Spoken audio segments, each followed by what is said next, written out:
ఈరోజు మన ప్రభుత్వం వచ్చి సంవత్సరం అయింది. ఏడాది పాలన నిర్ణయాలు, కార్యక్రమాల్ని, పథకాల్ని, పనుల్ని, విజయాల్ని ప్రజల్లోకి తీసుకెళ్లేందుకు సుపరిపాలన తొలి అడుగు మొన్నే తలపెట్టాం.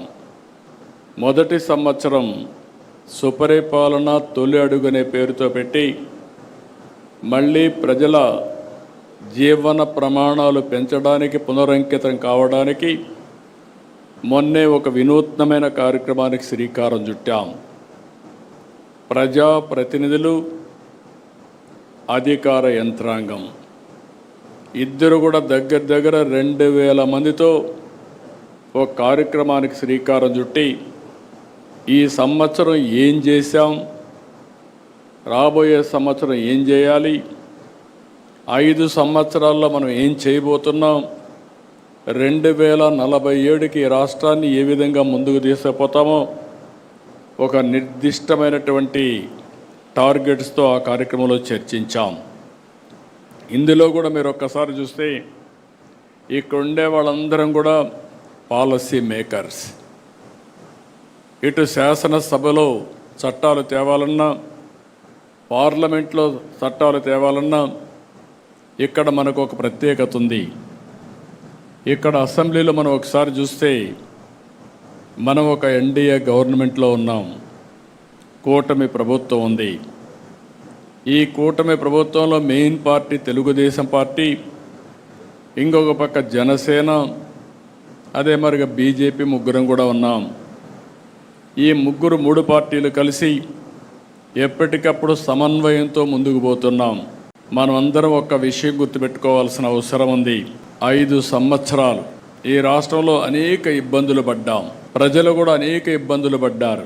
అడుగడుగున అణచివేసే ధోరణితో ముందుకు పోతే మనం అందరం కలిసి, ఆ రోజు నేను కానీ, పవన్ కళ్యాణ్ గారు కానీ, బీజేపీ కానీ అందరం కలిసి విధ్వంసం నుంచి మళ్ళీ వికాసం వైపు రాష్ట్రాన్ని పునర్నిర్మాణం చేస్తామని చాలా స్పష్టమైన హామీ ఇచ్చాం. దీన్ని నమ్మారు. నమ్మడమే కాదు, నేను రాజకీయాల్లో చూస్తే తెలుగుదేశం పార్టీ అనేక సందర్భాల్లో ఒక దిగ్విజయాల్ని సాధించాం. కానీ అవన్నీ కంపేర్ చేసుకుంటే 94% స్ట్రైక్ రేటుతో మొన్న ఎన్నికల్లో అఖండ విజయాన్ని సాధించి పెట్టారంటే అది మన మీద ఉండే నమ్మకం అని మరొక్కసారి మీ అందరికీ విజ్ఞప్తి చేస్తున్నా. ఆ నమ్మకాన్ని, ప్రజల్ని, ఆశల్ని, యాస్పిరేషన్స్ని కాపాడుకోవాల్సిన బాధ్యత మన పైన ఉంది. ఏ ప్రభుత్వం అయినా సరే చేసిన పనులు చెప్పుకోవాలి. ఏ నాయకుడైనా సరే ప్రజల్లోకి వెళ్ళడంలో నామోషి పడకూడదు. పదే మీరు ఎంత తిరగగలిగితే అంత మీరు రాణించే పరిస్థితి ఉంటుంది. ప్రజలకు మీరు ఎంత అందుబాటులో ఉంటే ప్రజలు మిమ్మల్ని ఆదరించే పరిస్థితి వస్తుంది. ఈ విషయం మనం గుర్తుపెట్టుకోవాలి. పని చేయడం ఒక ఎత్తు, ప్రజలకు అందుబాటులో ఉండడం ఇంకొక ఎత్తు. మనం చేసిన పనులు పదే ప్రజలకు చెప్పడం కూడా ఇంకొక విధానం. అదే సమయంలో కొన్ని పనులు కాకపోతే ఎందుకు కాలేదో చెప్పడం కూడా మన బాధ్యత. ఇంకొక పక్క మీరు గుర్తుపెట్టుకోవాల్సింది, ఏదైతే ఈరోజు ప్రజా సమస్యల్ని పరిష్కారం చేస్తూ ప్రజల్లో ఒక తృప్తిని మనం చూడాల్సిన అవసరం ఉంది. ఇంకొక పక్క భవిష్యత్తు పైన ఒక భరోసా, ఒక నమ్మకాన్ని కల్పించవలసిన బాధ్యత మనందరిపైన ఉంది. ఇవి రెండూ రావాలంటే మనం చేసే పనుల మీద ఆధారపడుతుంది, నాయకుడి యొక్క విశ్వాసం పైన ఆధారపడుతుంది. ఈ విషయం కూడా మీరు గుర్తుపెట్టుకోవాలి. మొన్న ఎన్నికల్లో ఎన్ని విన్యాసాలు చేసినా, ఎన్ని దౌర్జన్యాలు చేసినా నిలబడుకున్నాం, పోరాడాం, సఫర్ అయ్యాం. కానీ ప్రజలు మేమున్నామని అండగా నిలబడి, మొన్న చూస్తే నేను నా చరిత్రలో చాలా ఎన్నికలు చూశాను, కానీ ఫస్ట్ టైం మొన్న ఎన్నికలు నేను చూస్తే ఎక్కడ కూడా వీలైనంత వరకు తప్పులు చేయకుండా స్ట్రాటజీలో ముందుకు పోయాం. అలయన్స్ దగ్గర నుంచి, అభ్యర్థుల ఎంపిక దగ్గర నుంచి నిర్మోహమాటంగా అందరికీ చెప్పవలసిన విషయాలు చెప్పాం. గెలిపే ధ్యేయంగా ఆలోచించాం. అందుకే మీరు ఒక్కసారి చూస్తే మొన్న ఎన్నికల్లో దగ్గర చాలామంది కొత్త వాళ్ళు, పార్లమెంట్ అయితే మెజారిటీ కొత్త వాళ్ళు, అసెంబ్లీ కూడా మెజారిటీ కొత్త వాళ్ళు, ఫస్ట్ టైం వచ్చిన వాళ్ళు చాలామంది వచ్చారు. రెండోది మీరు చూస్తే సోషల్ రీఇంజనీరింగ్ చేశాం. రాష్ట్రంలో మొట్టమొదటిసారిగా జనాభా దామాషా ప్రకారం అన్ని మతాలకి, అన్ని కులాలకి, అన్ని ప్రాంతాల్లో న్యాయం చేయాలనుకున్నాం. న్యాయం కూడా చేశాం. ఇవన్నిటి వల్ల ప్రజల్లో ఒక విశ్వాసం పెరిగింది. ఆ విశ్వాసం మొన్న ఎన్నికల్లో బ్రహ్మాండంగా వచ్చే పరిస్థితి వచ్చింది. 2014-19 విభజన తర్వాత మీరు ఒక్కసారి చూస్తే ఆ రోజు చాలా అనుమానాలు కూడా ఉన్నాయి ప్రజల్లో. ఆ రోజు ప్రజలు ఆలోచించింది, ఆదాయం వచ్చే ప్రాంతాలు తెలంగాణకి వెళ్ళాయి, మనకు జీతాలు వస్తాయా, పింఛన్లు వస్తాయా, ఆదాయం ఎక్కడి నుంచి వస్తుందని చెప్పి బాధపడితే 5 సంవత్సరాలు ఎవ్వరికి ఇబ్బంది కలగకుండా అభివృద్ధిలో కానీ సంక్షేమంలో కానీ భారతదేశంలో నెంబర్ 1గా చేశాం. కానీ ఈ పరుగు పందెంలో మనం రాజకీయాలు మర్చిపోయాం. మనం చేసింది చెప్పలేకపోయాం. చాప కింద నీరుమారుగా మన మీద వ్యతిరేకత చెప్పి, అబద్ధాలు చెప్పి వాళ్ళు గెలిచే పరిస్థితికి వచ్చారు. అందుకని నేను మిమ్మల్ని అందరినీ కోరేది, ఈరోజు ఒక ప్రత్యేకమైన కార్యక్రమం ఇచ్చాం. ఫస్ట్ ఇయర్ ఇక్కడుండే అందరం కూడా ఈ 1 మంత్లో పార్టీ యంత్రాంగం, ప్రజాప్రతినిధులు కలిసి ఎవ్రీ ఇంటికి వెళ్ళి ఎన్నికల ముందు ఏ హామీలు ఇచ్చాం, ఈరోజు ఏ హామీలు మనం నెరవేర్చామో చెప్పే బాధ్యత మనందరిపైన ఉంది. దాని మీద ఒక యాక్షన్ ప్లాన్ తయారు చేసుకోవడానికే ఈ కార్యక్రమం పెట్టామని చెప్పి కూడా నేను మీకు తెలియజేస్తున్నా. ఈరోజు మనం చూస్తే ఏడాది క్రితం అంతా అయోమయం, గందరగోళం, ఎటు చూసినా చీకటి, 10 లక్షల కోట్ల రూపాయల అప్పులు, దెబ్బతిన్న వ్యవస్థలు, నిర్వీర్యమైపోయిన సంస్థలు, అతి దారుణమైన పరిస్థితి.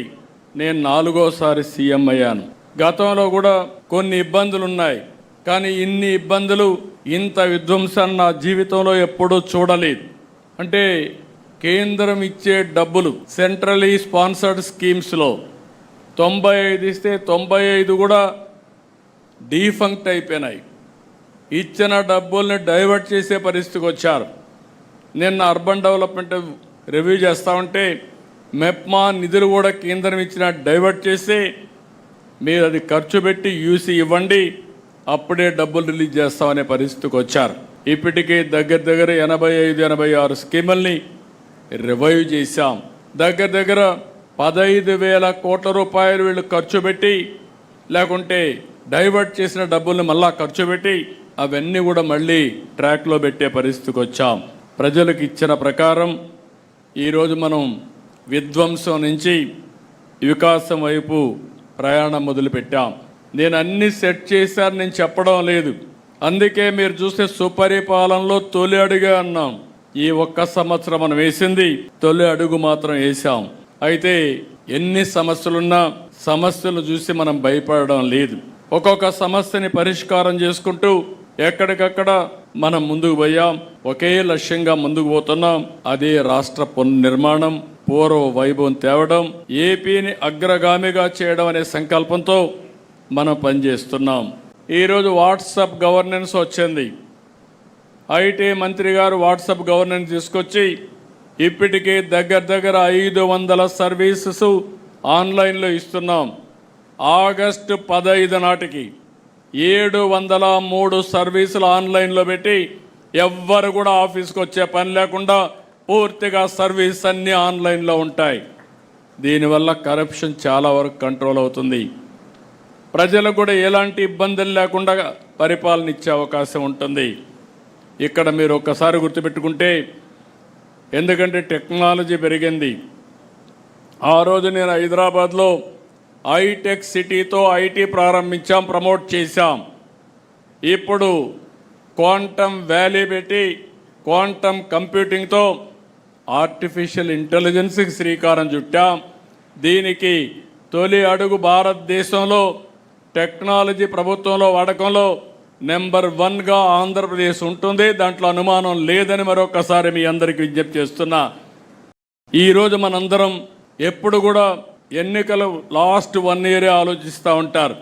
4 ఏళ్ళు పట్టించుకోకుండా లాస్ట్ 1 ఇయర్ క్యాంపెయిన్ చేస్తే, లేకుంటే మనం ఏదో చెప్తే ప్రజలు నమ్మడానికి సిద్ధంగా లేరు. అందుకే మొదటి సంవత్సరం నుంచి చిన్న పొరపాట్లుంటే కరెక్ట్ చేసుకుంటాం. మన పాలసీ నిర్ణయాలు ఏవైనా తప్పుంటే అవి కూడా సరిదిద్దుకుంటాం. మన పరిపాలనా విధానంలో ఏమైనా లోటుపాట్లుంటే అవి కూడా కరెక్ట్ చేసుకుందాం. మన ప్రవర్తనలో కూడా ప్రజలకు నచ్చని విషయాలు, మన కార్యకర్తలకు నచ్చని విషయాలుంటే అవి కూడా కరెక్ట్ చేసుకుందాం. కడాన మీరు ఒకటి గుర్తుపెట్టుకోవాలి, రైట్ పాత్ అనేది ఒకటే, ట్రూత్ అనేది ఒకటే. ప్రజలు మెచ్చాలి, కార్యకర్తలు ఆమోదించాలి. తెలుగుదేశం పార్టీ ఎన్నికలప్పుడు ఏ మెజారిటీ వచ్చిందో దానికంటే అనునిత్యం ఇంకా మెజారిటీ పెంచుకునే విధంగా ప్రజా విశ్వాసాన్ని పెంచుకోవడం కోసం మనం పనిచేస్తున్నామని చెప్పి కూడా నేను మీకు తెలియజేస్తున్నా. ఇది మీకు అందరికీ కూడా కొంత కొత్త అనిపించవచ్చు, ఏంటి ఇవన్నీ అవసరం అని అనిపించవచ్చు. కానీ మనం చేసే పనులు నేను డిఫరెంట్ టైమ్స్లో డిఫరెంట్ చేశాను. ఒకప్పుడు 95లో మీరు ఒక్కసారి చూస్తే నేను వస్తున్నానంటే రాష్ట్రంలో అందరూ భయపడిపోయేవాళ్ళు. ఎక్కడ హెలికాప్టర్ ఎక్కుతానో తెలియదు. ఐఏఎస్ ఆఫీసర్లు కానీ, మన మంత్రులు కానీ, మన ఎమ్మెల్యేలు కానీ అందరికీ భయం ఉండేది. అందుకే తప్పులు చేయడానికి సాహసించేవాళ్ళు కాదు. ఇప్పుడు కాలం మారింది, కానీ టెక్నాలజీ వచ్చింది. మీకు పదే పదే సమాచారం తీసుకొని చెప్పకపోతే మీరు వినకపోతే మీరే కాదు అధికార యంత్రాంగం కూడా ఏ విధంగా ప్రజాహితం కోసం పనులు చేయాలనో అవి మాత్రం తప్పవని మరొకసారి తెలియజేస్తున్నా. నిన్నే స్టార్ట్ చేశాను. ఇప్పటికే 4 ఎమ్మెల్యేలు పిలిపించి మాట్లాడాను. 1-to-1 మాట్లాడుతున్నా. అవసరమైతే ప్రతిరోజు 1 గంట పెట్టుకుంటా, ఒక 4 మీతో మాట్లాడతా, నిర్మోహమాటంగా మీకు చెప్తా, మీరు చెప్పింది వింటా, మళ్ళీ నేను గైడ్ చేస్తా. మారితే శుభం, మారకపోతే మనం ఏ విధంగా ముందుకు పోవాల్సిన అవసరం ఉంది. ఈ విషయం కూడా నేను చాలా స్పష్టంగా ఉన్నా. మొహమాటం లేదు, ఎవరి విషయంలో మొహమాటం లేదు. నా విషయంలో కూడా చెప్తున్నా, నా కార్యకర్తలు ఎక్కడ నా కాన్స్టిట్యూన్సీ తప్పులు చేసినా వాళ్ళని పక్కన పెట్టడం తప్ప చెప్పిన తర్వాత మార్చుకునే విధానంతోనే ముందుకు పోతామని చెప్పి కూడా నేను మీకు తెలియజేస్తున్నా. సుపరిపాలన తొలి అడుగు పేరే అర్థం చేసుకోవాలి. ఈ కార్యక్రమాన్ని మన ఇచ్చిన హామీలన్నీ మనం పూర్తి చేసామని చెప్పట్లేదు. ఎన్ని ఆర్థిక ఇబ్బందులు ఉన్నా కూడా తల్లికి వందనం మనం చేసాం. ఈరోజు ఒక తల్లికి వందనం చేయాలన్నా పెన్షన్ ఇస్తున్నాం, 1వ తారీఖు నాడు జీతాలు చెల్లిస్తున్నాం, అన్న క్యాంటీన్లు ప్రారంభించాం. ఇవన్నీ చేయాలంటే దాని ఇంకా చాలా కష్టం ఉంది. ఆర్థిక వనరులు సమకూర్చుకుని అహర్నిశలు కష్టపడి ఇవన్నీ అద్భుతమైన కార్యక్రమాలు చేస్తున్నాం. ప్రజల దగ్గరికి వెళ్ళాలా, ఇచ్చిన హామీలు ఉన్నాయి, మనకు తెలుసు బాబు సూపర్ 6. కానీ ఒక పద్ధతి ప్రకారం ఇచ్చిన ప్రతి హామీ కూడా పూర్తి చేయాలి లక్ష్యంతో మనం పనిచేస్తున్నాం. సుపరిపాలన తొలి అడుగుది డోర్ టు డోర్ కార్యక్రమం. ఇక్కడ కుటుంబ సాధికార సార్ దగ్గర నుంచి పాలిట్ బ్యూరో సభ్యుల వరకు అందరం రోడ్ ఎక్కాలా, అందరం పార్టిసిపేట్ చేయాలా. ఇక్కడ ప్రత్యేకంగా పార్టీ నుంచి రీజనల్ వారీగా పాంఫ్లెట్ తయారు చేసి ప్రింట్ చేసాం, మీకు పంపిస్తాం కూడా జరిగింది. ఆ నియోజకవర్గంలో మీరు చేసిన కార్యక్రమాలు, ఆ గ్రామంలో చేసిన కార్యక్రమం అంటే మంగళగిరిలో సీసీ రోడ్లు కానీ ఇట్లా అనేక కార్యక్రమాలు చేసాం. అది లోకల్గా మీరు ప్రింట్ చేసి పార్టీ పంపించిన పాంఫ్లెట్తో పాటు జోడించి డోర్ టు డోర్ తెలియజేయాల్సిన బాధ్యత మీ పైన ఉంది.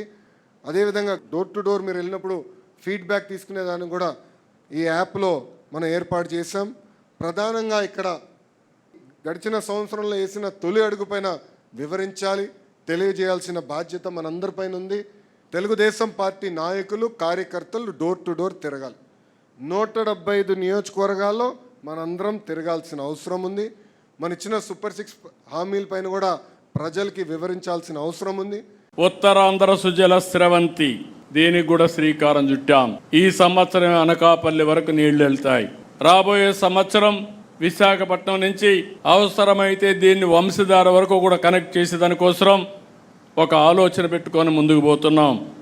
ఇంకో పక్క ఎప్పుడూ పెట్టని విధంగా రాయలసీమలో అందరి నీవా పైన ఒక్క సంవత్సరం 3,873 కోట్ల రూపాయలు ఖర్చు పెట్టి పనులు పూర్తి చేసిన పార్టీ తెలుగుదేశం పార్టీ అని చెప్పి కూడా నేను మీకు తెలియజేస్తున్నా. ఇది మనం చెప్పకపోతే, పదే పదే చెప్పకపోతే ప్రజలకు అర్థం కాదు. ఈ విషయం కూడా మీరు గుర్తుపెట్టుకోవాలి.